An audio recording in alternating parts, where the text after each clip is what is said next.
ஒரு சின்ன குட்டையில் தண்ணீர் குறைவாக இருந்ததினால் அதிலிருந்து மீன்கள் தண்ணீருக்கு தவித்து கொண்டிருப்பதை ஒரு சாமியார் பார்த்தார். அந்த வழியாக தண்ணீர் எடுத்துக்கொண்டு போன கிராமத்து ஜனங்களிடம் மீன்களுக்காக கொஞ்சம் தண்ணீர் கேட்டார். அதற்கு ஊர் மக்கள், "சாமி, உனக்கு வேறு வேலை இல்லையா என்று நினைக்கிறோம். 10 வருடமாக எங்கள் ஊரில் தண்ணீரே இல்லை. நாங்கள் குடிப்பதற்காக எவ்வளவோ மைல் நடந்து தண்ணீர் எடுத்து வருகிறோம். அதை மீனுக்கு கொடுக்க சொல்கிறாயே, தர முடியாது" என்றனர்.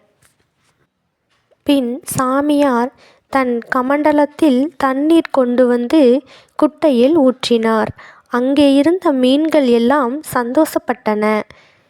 உடனே இடி இடித்து மழை பெய்தது.